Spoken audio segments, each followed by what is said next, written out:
وصليت وسلمت وباركت على إبراهيم وعلى آل إبراهيم إنك حميد مجيد بلغ العلا بكماله كشف الدجى بجماله حسنت جميع خصاله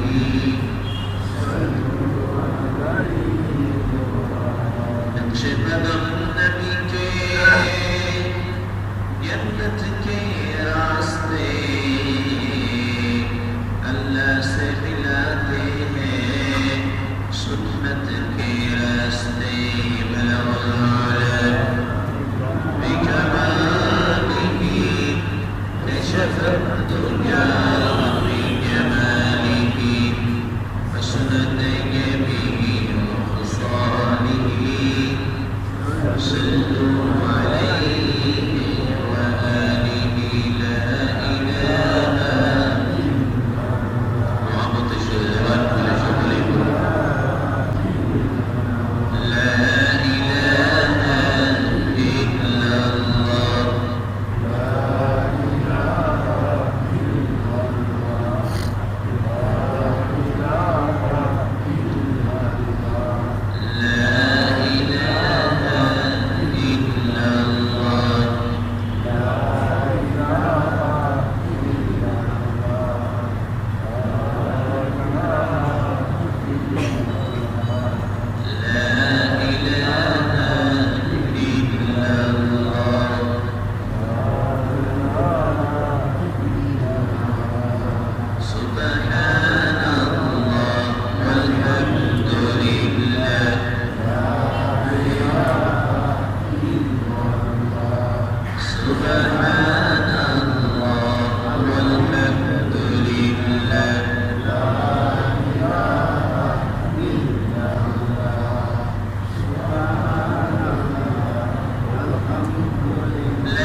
যথারীতি কৃতজ্ঞতা প্রকাশ করছি আল্লাহ রাব্বুল আলামিন অসংখ্য বান্দাদের মধ্য থেকে তার কিছু বান্দাকে বাছাই করে পবিত্র জুমাতুল মুবারকে মসজিদে আগে আগে আসার সুযোগ করে দিলেন যিনি কৃতজ্ঞতা প্রকাশ করছি কালিমাতে শুকর করছি আলহামদুলিল্লাহ দরুদ ও সালাম বর্ষিত হোক বিশ্ব মানবতার মুক্তির দূত নবীকুল শিরোমণি সৈয়দুল মুরসালিন খাতামুন নবিয়্যিন নবিয়ুল আম্বিয়া জনাবে মুহাম্মদুর রাসূলুল্লাহ সাল্লাল্লাহু তাআলা আলাইহি ওয়াসাল্লাম বিগত জুমা থেকে ঈদুল আযহা কুরবানি সংক্রান্ত বিষয় নিয়ে আলোচনা চলছে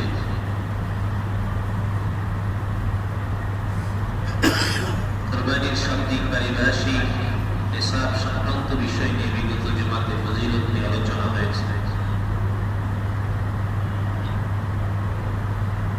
কুরবানির ইতিহাস ঐতিহাসিক এক ইতিহাস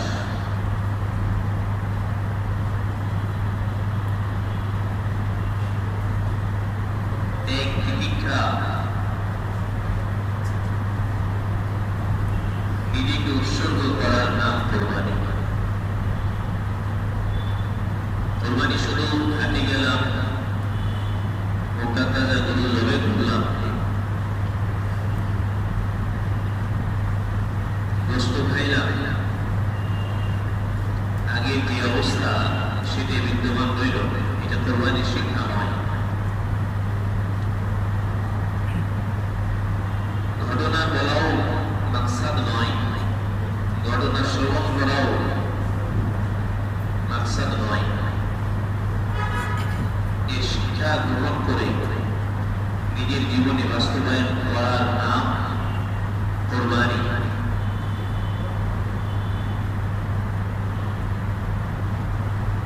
জাতির পিতা ইব্রাহিম খলিলুল্লাহ আলাইহিস সালাতু ওয়াস সালাম ঐতিহাসিক তিতিক্ষা এবং পরীক্ষা দিয়ে গেছেন। কিয়ামত পর্যন্ত আনেওয়ালা সকল উম্মতের জন্য এটা আদর্শ হয়ে থাকবে।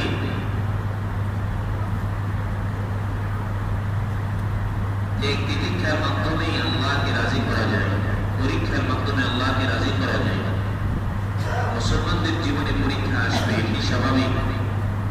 হাদিস শরীফের মধ্যে নবীজি বলেন, আশাদ্দুন নাসি আশাদ্দুল বালাই আল আম্বিয়া সুম্মা আল আমসাল সুম্মা আল আমসাল। নবীদের জীবনে সবচেয়ে বেশি বড় পরীক্ষা আসবে। এরপর ইমানের দিক দিয়ে নবীদের নিকটবর্তী যার ইমান যত বড়, ইমান যত পাকাপোক্ত ইমানদার, আল্লাহ পাক তাদেরকে তত বেশি পরীক্ষা করবেন। সুবহানাল্লাহ। আমাদের সমাজের একটা ভুল ধারণা আছে, নামাজি হয়ে গেলাম আর পরীক্ষা হবে না। ভালো ধারণা। অনেকে নামাজি পড়ে এই কারণে, নামাজ পড়তে আসে এই কারণে আল্লাহ যেন তাকে সব কিছুই মুক্ত রাখে। আসে না নাই?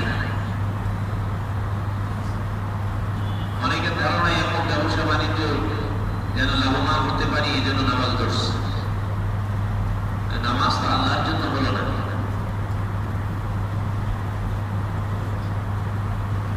অনেকে টিটকারি মারে, সারাটা জীবন দেখলাম নামাজ পড়ে, কিন্তু সারাটা জীবন তার ব্যবসা বাণিজ্য কোনো লাভ নাই। কি করে নামাজ পড়ে বুঝি না।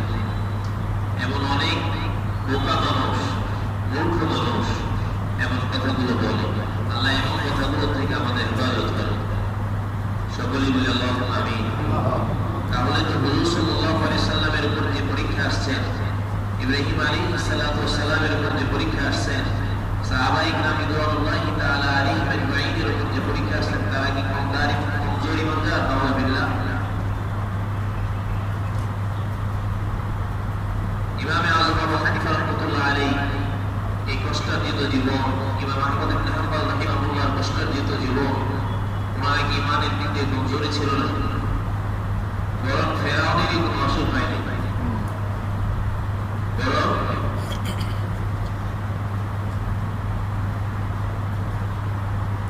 আল্লাহ পাক ইব্রাহিম খলিলুল্লাহ আলাইহিস সালাতু ওয়াস সালামকে পরীক্ষা করলেন আগুনে দিয়ে।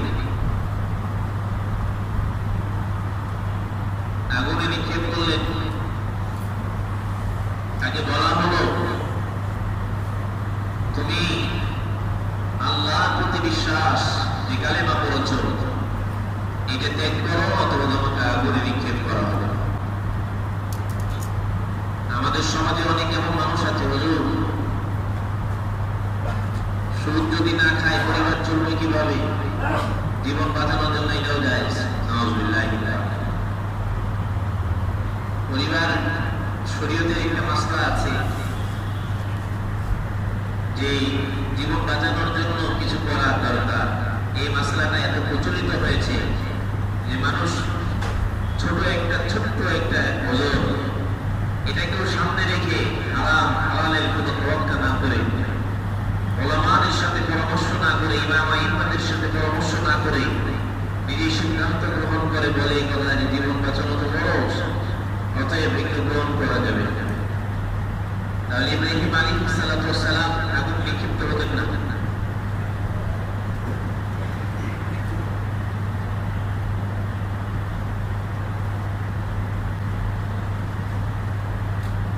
যখন তাকে নিক্ষেপ করা হলো,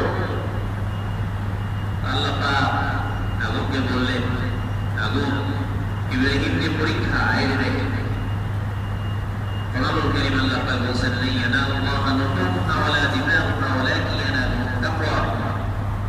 রক্ত, গোশত, হাড্ডি এগুলো একটু বসবে না আল্লাহ পাকের কাছে।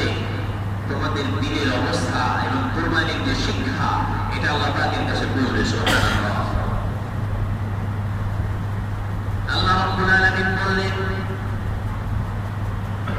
আগুন রে তুমি আমার ইব্রাহিমের জন্য নার কোনি বারদাও ওয়া সালামুন আলা ইব্রাহিম, আমার আমার ইব্রাহিমের জন্য তুমি এমন ঠান্ডা হয়ে যাও। অর্থাৎ উদাহরণস্বরূপ বলা যেতে পারে এসির চাইতে ঠান্ডা আর সুন্দর ব্যবস্থাপনা আল্লাহ রাব্বুল আলামিন করে দেবে। পরীক্ষায় পাশ হয়ে গেলেন, আল্লাহ রাব্বুল আলামিন আবার পরীক্ষা করার জন্য ব্যবস্থাপনা করে দিলেন। আল্লাহ পাক বললেন তোমার পরিবার পরিজনকে একটা অদ্বীপ, একটা খালি উপত্যকার মধ্যে রেখে চলে আসো। ইব্রাহিম খলিলুল্লাহ আল্লাহ পাকের ঘোষণা কেন রাখলেন? নিজের পরিবার পরিজনকে দেখে আসতে বললেন। আল্লাহ পাক এই বলা শেষ, পরিবার পরিজনকে দেখে চলে আসলেন। আল্লাহর হুকুম শতভাগ মানার জন্য এমন প্রস্তুতি গ্রহণ করা জরুরি। কিছু মানলাম, কিছু মানব না। অনেকে আছে নামাজ পড়ে হারাম থেকে বাঁচে না।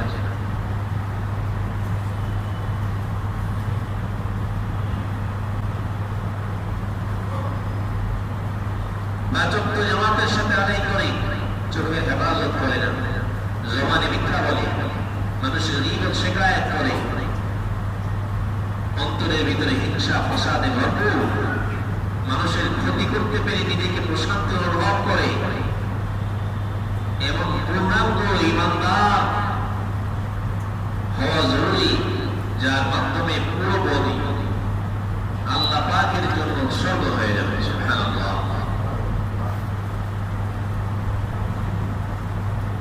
2 নম্বর পরীক্ষা পাশ করলেন, স্ত্রী সন্তান রেখে চলে আসলেন। এমন জায়গায় রেখে আসলেন, ঘটনা বললে লম্বা হবে, কোনো কিছুর ব্যবস্থাপনা কিছুই নেই। তাওয়াক্কুল কাকে বলে? এক বেলার খানা আমাদের যদি না থাকে, তাওয়াক্কুলের বান্দা সব ভেঙে শেষ। 3 নম্বর পরীক্ষা আল্লাহ পাক ইব্রাহিম আলাইহিস সালাতু ওয়াস সালাম বাচ্চা দেখেন, ছোট ছোট দিলের ভিতরে চাহাত আসে, সন্তান নেই, পরিবার পরিজন সন্তান দ্বারা সুন্দর হয়। বাবা মা প্রশান্তি অনুভব করে সন্তান দিয়ে। যে বাড়িতে সন্তান আছে, এবারে প্রশান্তি এত বেশি হয়।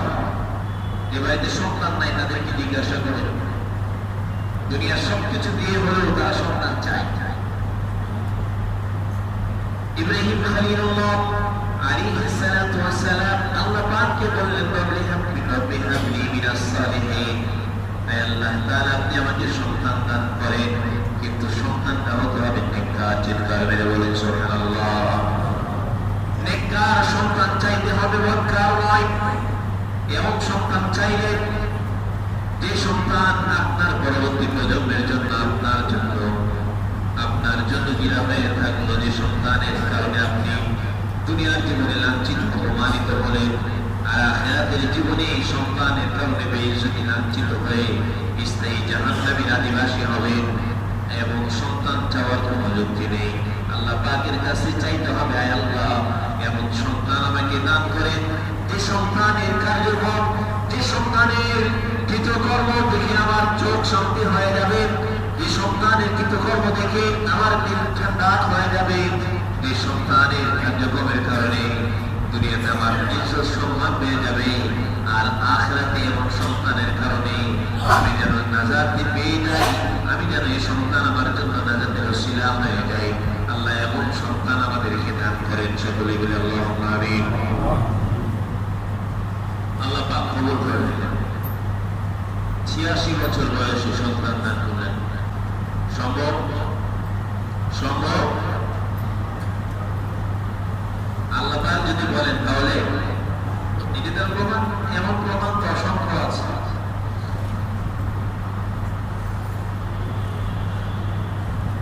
সন্তানের বয়স যখন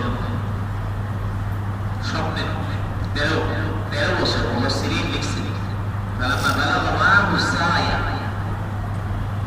চলাফেরা করার মতো বয়স হয়েছে, বালাগাত এসে গেছে, বালাই হয়েছে, কেবল দরজা পড়তে পারি, কথা বার্তা বলতে পারি, সুন্দর। আল্লাহ পাক স্বপ্ন দেখাইছে, ইন্নী আরা ফিল মানাম আন্নী আযবাহুকা ফানজুর মাযা তারা। স্বপ্নে দেখেন নবীদের স্বপ্ন বাহন চালায় ওয়াহি, সুবহানাল্লাহ। নবীদের স্বপ্ন ওহী হয়, কি হয়? নবীদের স্বপ্নের ভিতরে শয়তান ওয়াসওয়াসা দিতে পারে না। নবীদের স্বপ্ন আজগাসে আহলাম হয় না। সারাদিন যে মানুষ চিন্তা ফিকির করে, পেরেশানি থাকে, ঘুমায় স্বপ্ন দেখে, আবার শয়তানও স্বপ্ন দেখা। আবার হাদিস শরীফের মধ্যে আসছে নবুয়তের স্বপ্ন হচ্ছে, মুমিনের স্বপ্ন হচ্ছে নবুয়তের 40 ভাগের 1 ভাগ। সুবহানাল্লাহ। ভালো স্বপ্ন আছে, খারাপ স্বপ্ন।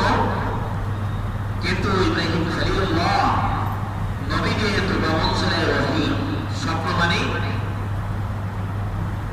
স্বপ্নের মাধ্যমে দেখলেন আল্লাহ রাব্বুল আলামিন তার প্রিয় বস্তুটা তার কাছে চাইতেছে, সন্তান চাইতেছে। আমাদের জন্য যদি বলা হইতো, আমাদের জন্য একটু ফিকির করে, দুনিয়াতে এমন ঘটনা পূর্বে আর ঘটে নাই। নিজের সন্তানকে জবাই করার মতো সিদ্ধান্ত একটা স্বপ্নের মাধ্যমে গ্রহণ করেছেন। একে বলে ঈমান, একে বলে আল্লাহ ভীতি, একে বলে আল্লাহর সাথে গভীর সম্পর্ক আর সিদ্ধান্ত গ্রহণ। হযরত ইব্রাহিম খলিলুল্লাহ তো বলতে পারতেন আমি স্বপ্নে দেখেছি, সমস্যা নেই। আবার সন্তান হাবলি মিনাস সালিহিন, আবার সন্তান চেয়েছেন সুসন্তান। সন্তান এমন সন্তান যার বংশ পরস্পর থেকে আল্লাহ পাক দুনিয়ার সবচেয়ে দামি মানুষ, নবীদের সরদার যিনি, বিশ্ব নবী, বিশ্ব মানবতার মুক্তির দূত জনাবে মুহাম্মদুর রাসূলুল্লাহ সাল্লাল্লাহু আলাইহি ওয়াসাল্লাম তার সিলসিলায় এসে যাবে। সিদ্ধান্ত গ্রহণ হলো। সন্তানকে ডাক দিয়ে বললেন ইন্নী আরা ফিল মানামি আন্নী আযবাহুকা ফানজুর মাযা তারা। ও বাবা, হে সন্তান, আমার প্রিয় পরিজার টুকরা সন্তান, আমি স্বপ্নে দেখেছি আমি তোমাকে জবাই করতেছি, তোমার মতামত কি? আমাদের মতো সন্তান হলে বলুন, বাবা আমাকে দেখেন নাই, আমার বড়টাকে দেখছেন। আমাকে দেখেন নাই, কাকে দেখছেন? আমার ছোটটাকে অথবা বড়টাকে আমাকে স্বপ্নে দেখেন। আমরা যদি সন্তান হতাম এই কথাই বলতাম। আল্লাহ পাক সন্তান দান করছেন, এমন সন্তান। ইন্নী আরা ফিল মানাম আন্নী আযবাহুকা ফানজুর মাযা তারা। কি বলতো না? ক্বালা ইয়া আবাতি ফাল। হে আমার পিতা, আবাতি ফাল, আবাতি ফাল বলেননি, আমাকে জবাই করে এটা বলেননি, বলছেন ইয়া আবাতি ফাল, ইফআল, যা করার চাই, যেটা নির্দেশনা আছে সেটাই করেন। সুবহানাল্লাহ। আজকে আমরা হজে যাই, হজে গিয়ে কোরবানির তো সুযোগ হয় না, মোবাইলে বলে দেই কোরবানি হয়ে গেছে, তাই নয়? যদিও শরীয়তে ছাড় আছে, কিন্তু যদি এমন বলা হতো হাজি তুমি তোমার সন্তানকে নিয়ে যাও, জবাই করতে হবে না, নিজের সন্তানের গলার উপরে চাকু রাখো, দৃশ্যটা অনুভব করো। নিজের সন্তানের গলার উপরে চাকু রাখা, এই কঠিন সিদ্ধান্ত আসমান জমিন থরথর করে কাঁপছে। আল্লাহু আকবার। নিজের বাবা নিজের সন্তানের গলার উপরে চাকু ধরা, এই যে চাটিখানি বিষয় নয়, এটা বর্ণনা করা সম্ভব, 20 ঘন্টা বর্ণনা সম্ভব। যেটা নিজের বাস্তব জীবনের সাথে মিলায় দেখে। পরীক্ষা কাকে বলে? ঈমান কত উঁচু তত্ত্বার হলে এটা সম্ভব। নিজের সন্তানকে এইভাবে চাকু ধরতেছেন আল্লাহ হুকুম মানার জন্য, নিজেকে আগুনে নিক্ষেপ করলেন আল্লাহ হুকুম মানার জন্য। আমি আপনি আল্লাহর হুকুম মানার জন্য সুখ ছাড়তে পারে নাই, আমি আপনি আল্লাহর হুকুম মানার জন্য এখনো ঘুষ ছাড়তে পারে নাই, মানুষের প্রতি জুলুম ছাড়তে পারে নাই, নিজের চোখের হেফাজত করতে পারে নাই, জবানের হেফাজত করতে পারে নাই, অন্তরের হেফাজত করতে পারে নাই। এই জবাব দেওয়া লাগবে না? এই জন্য নবীদেরকে আমাদের সরকার নেতা বানায়া দেয়া, সবচেয়ে বেশি পরীক্ষা নিয়ে উম্মতকে শিক্ষা দিয়ে গেছে। ইমানের দিক দিয়ে যারা যত বেশি উঁচু, পরীক্ষার জন্য তারা তত বেশি প্রস্তুত থাকুক।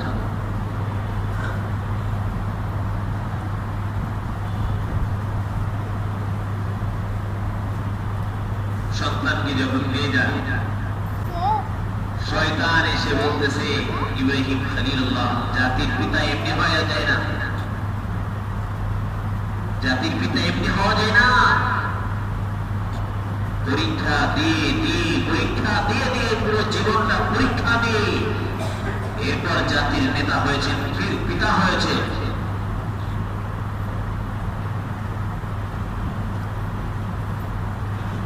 শয়তান এসে বলতেছে ইব্রাহিম, একটা স্বপ্ন দেখলাম, এত কষ্টের সন্তান, চাওয়া 86 বছর বয়সে আল্লাহ পাকের কাছে চাওয়া, নিজের কলিজা ছোড়া ফরিয়াদ, চোখের পানি রাতের পর রাত ছেড়ে দিয়ে যাওয়া, এত ছোট থেকে লালিত পালিত করে একটা সন্তান 80 বছর পর পাওয়া কত প্রিয় বস্তু, তুমি একটা স্বপ্নের মাধ্যমে কুরবানি করে দেবা।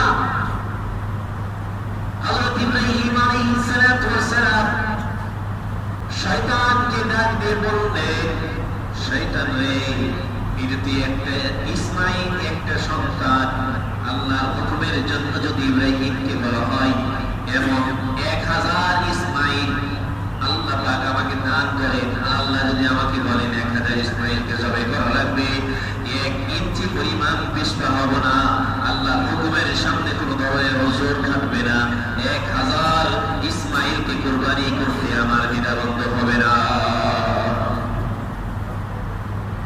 এটা ঈমান।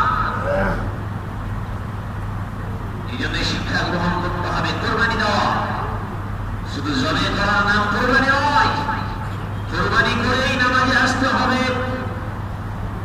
হাজার কাজ থাকুক, হাজার ব্যস্ততা থাকুক, ব্যবসা বাণিজ্য থাকুক, দোকান থাকুক না কেন, দুনিয়ার সব কাজ উপেক্ষা করে দিয়ে আল্লাহর বিধানের সামনে মাথাকে অবনত করে আল্লাহ রাব্বুল আলামিনের কাছে সিজদা দিয়ে আল্লাহকে ঘোষণা দিতে হবে, কোরবানি তো একটা নাম মাত্র।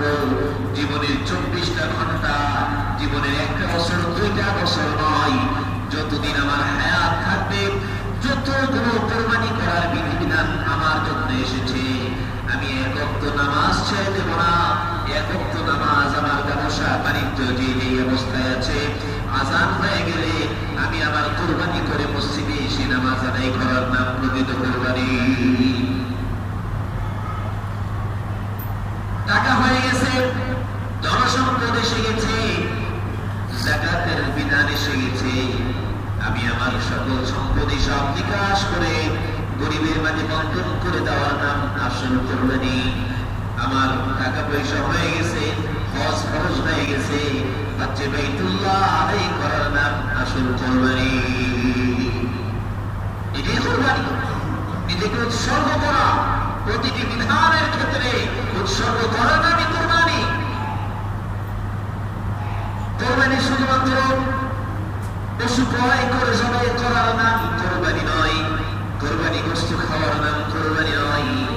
কোরবানি উৎসর্গের ইতিহাস থেকে শিক্ষা নিয়ে নিজের জীবনকে আপাল থেকে পা থেকে মাথা পর্যন্ত এই হিউম্যান বডিকে পরিবর্তন করার নাম, পরিবর্তন করার নাম, আর তাকওয়া ভিত্তিক জীবন করার নাম কোরবানি। এটা বোঝা লাগবে। সন্তানকে যখন ফালাম্মা আসলামা ওয়া তাল্লাহু লিল-জাবীন, কোরআন বলছে ছেলে সন্তান দুজনে ইসলাম সমর্পণ করলো, গর্দান ঝুঁকায় দিল আল্লাহ বিধানের সামনে। সন্তানকে যখন সুন্দর করে বেঁধে উপর দিক করে আসে, প্রস্তুত গ্রহণ হয়ে গেছে, চাকুরেরই আসমান জমিন থরথর করে কাঁপতেছে, ফেরেশতারা বলতেছে না আল্লাহ তাআলা, এই কি দৃশ্য দেখতেছি আমরা, এমন দৃশ্য কি পূর্বে দেখি নাই। আল্লাহ রাব্বুল আলামিন ফেরেশতাদের ডাক দিয়ে বলেন, ও ফেরেশতা, তোমরা বলেছিলে, তোমরা তো আমাকে বলেছিলে যে মানুষ সৃষ্টি করতেছেন, খেলাফতের ব্যবস্থাপনা দায়িত্ব দিবেন, এরা দুনিয়ার ভিতরে গিয়ে জুলুম করবে, অত্যাচার করবে, এরা দুনিয়ার ভিতরে গিয়ে হানাহানি করবে, মারামারি করবে। আল্লাহ রাব্বুল আলামিন বলেন, দেখো আমার গোলাম এমনও আছে নিজের সবচেয়ে প্রাণপ্রিয় বস্তুটা পর্যন্ত আমার জন্য আমার হুকুমের বিধান নিজের সবচেয়ে প্রিয় বস্তুটাকে জবাই করতে দ্বিধাদ্বন্দ্ব করতেছে না। ফেরেশতারা ডাক দিয়ে বলে, আল্লাহ পাক বন্ধ করে দিন বিধান। আয় আল্লাহ তাআলা, আমরা বুঝে নিয়েছি আপনার বান্দাদের মধ্যে যারা আপনার বিধিবিধান অনুপাতে চলবে, আপনার বিধিবিধান দেওয়া কোরআন সুন্নাহ ভিত্তিক নিজের জীবনকে গড়বে, এদের সম্মান মর্যাদা তো আমাদের চেয়ে বেশি হয়ে যাবে। রেডি? সন্তানকে বেঁধেছে, দড়ি দিয়ে বাঁধা। সন্তান বলতেছেন, আপা আমাকে একটু তুলে দিন। বাবা তো ভাবতেছে, কিছুক্ষণ পূর্বেই তো সন্তান বললো, আপনি যেভাবে করতে চান আমি প্রস্তুত। এখন আবার খোলার কথা বলতে সন্তান। হযরত ইসমাঈল আলাইহিস সালাতু ওয়াস সালাম, ইব্রাহিম খলিলুল্লাহ পিতাকে ডাক দিয়ে বললেন, বাবা আপনি যদি আমাকে দড়ি দিয়ে বেঁধে সবে করেন, পৃথিবীর মানুষ পরবর্তী কিয়ামত পর্যন্ত আনেওয়ালা উম্মত মনে করবে। বাবা আল্লাহর বিধানে রাজি ছিল, সন্তান রাজি ছিল না। সন্তানকে মনে হয় জোর জবরদস্তি বেঁধে তাকে কোরবানি দেওয়া হইতেছে। আল্লাহু আকবার। এজন্য দড়িটা খুলে দিয়ে আমাকে এমনি আমি শর্টকাট করবো না, তবে আপনার কাছে দু একটি আশা আছে আমার। তবে আপনার কাছে আমার দু একটি কথা আছে, সেটা হলো আমাকে যখন জবাই করবে দয়া করে ইব্রাহিম খলিলুল্লাহ আলাইহিস সালাতু ওয়াস সালাম চোখটাকে বেঁধে দিলেন। কেন? পিতা পুত্রই তো, পিতা পুত্রই তো। আল্লাহু আকবার। ওয়াতাল্লাহু লিলজাবিন, এভাবে ঘুরায় দিয়েছে, ঘাড়ের দিক থেকে জবাই করার জন্য প্রস্তুত। ছুরি চালায় দিয়েছেন জোরে, আল্লাহু আকবার বলে। দেহে কাটে না,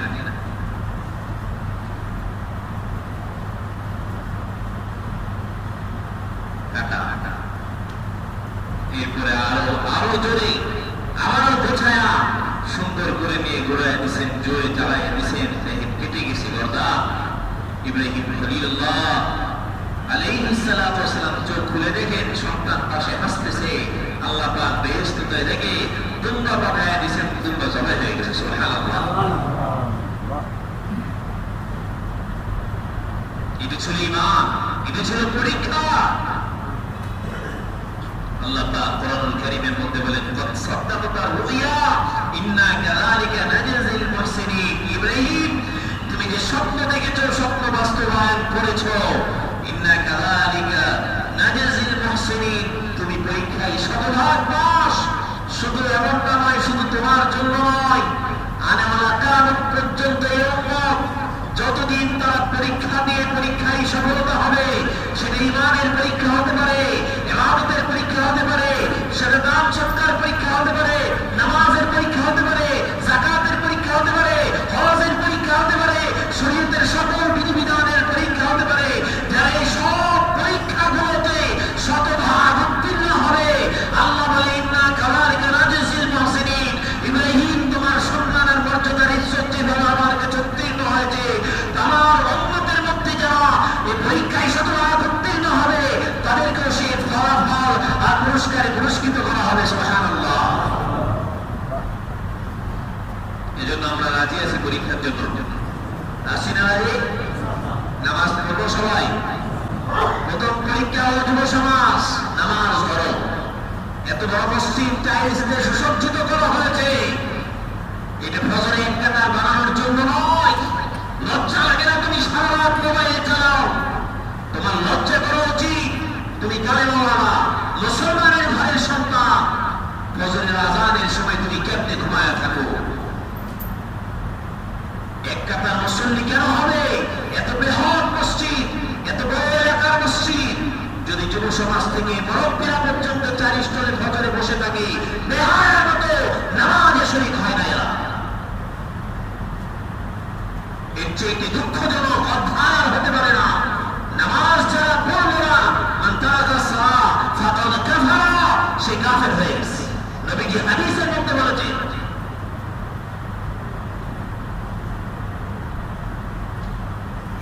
এত সুন্দর টাইলস দিয়ে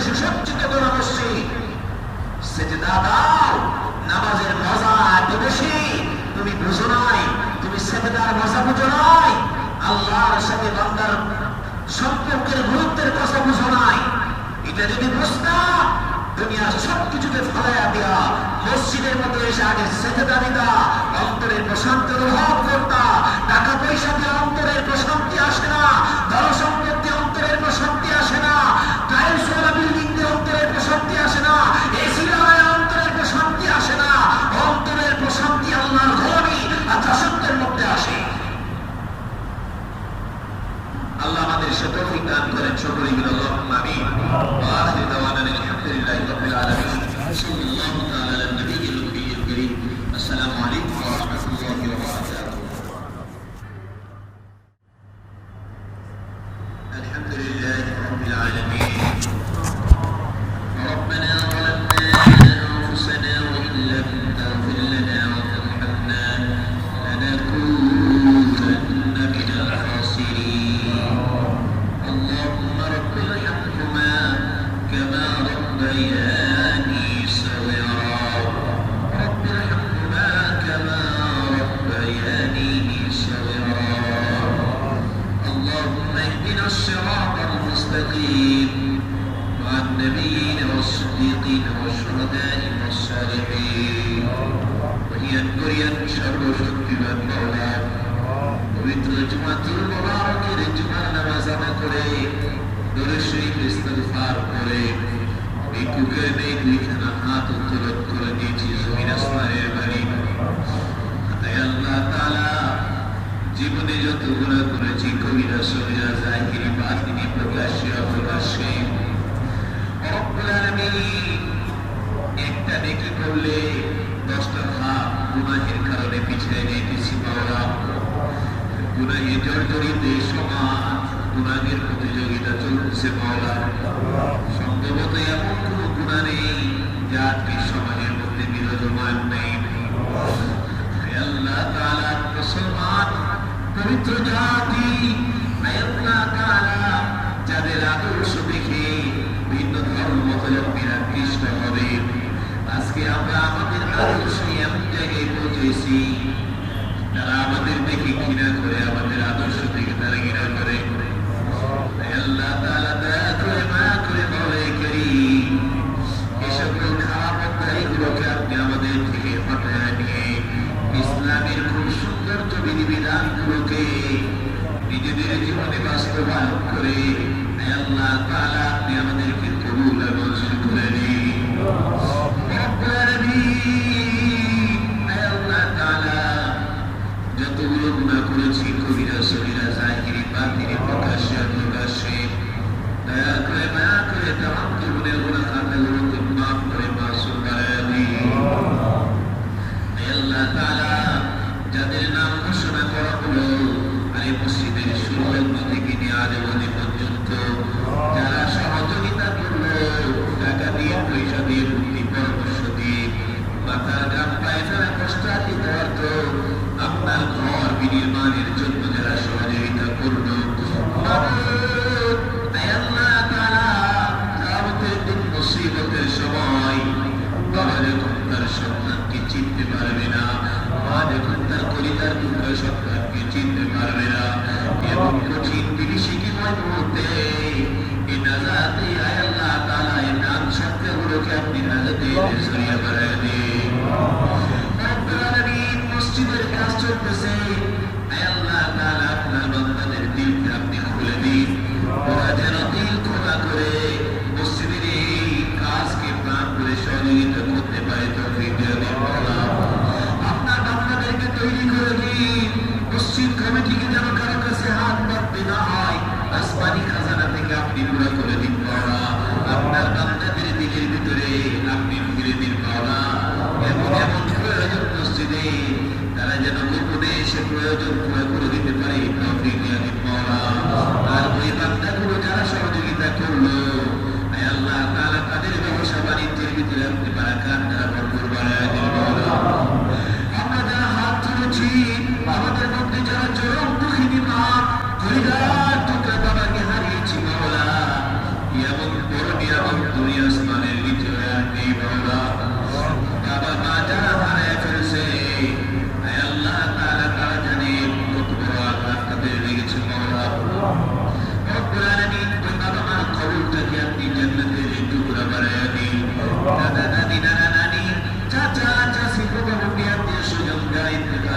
কবরে চলে গেলেন। আল্লাহ দয়া করে মায়া করে কবরগুলোকে আপনি রিয়াজুল জান্নাহ বানায়া দিন।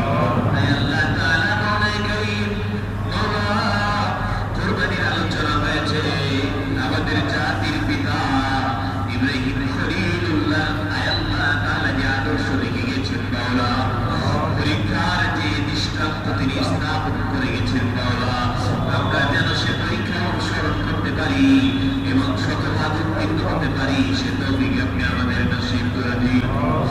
জীবনের প্রতিটি মুহূর্তে আপনার যেভাবে পরীক্ষা আসে এই পরীক্ষাগুলোতে আমরা উত্তীর্ণ হতে পারি সে তৌফিক নসিব করে দিন মাওলা। আল্লাহ তাআলা হালাল ভিত্তিক জীবন ব্যবস্থাপনা করার তৌফিক নসিব করে দিন। হারাম থেকে পুরো জাতিকে হেফাজত করে দিন। সুদ, ঘুষ, রাহাজানি, জুলুম, অত্যাচার থেকে জাতিকে হেফাজত করেন। পৃথিবী জুড়ে মুসলমান ধর্মীয় জাতি তো নিপীড়িত মাওলা। বিশেষ করে এই পৃথিবীর ভিতরে একটা এমন অধ্যায়ের চিত্র হয়ে গেছে মাওলা, ফিলিস্তিন মুসলমানদের আল্লাহ তাআলা গত 7টি মাস 8টি মাস যাবত এমন বর্বরচিত হামলা চলতেছে, ভাষায় বর্ণনা করা যাবে না মাওলা।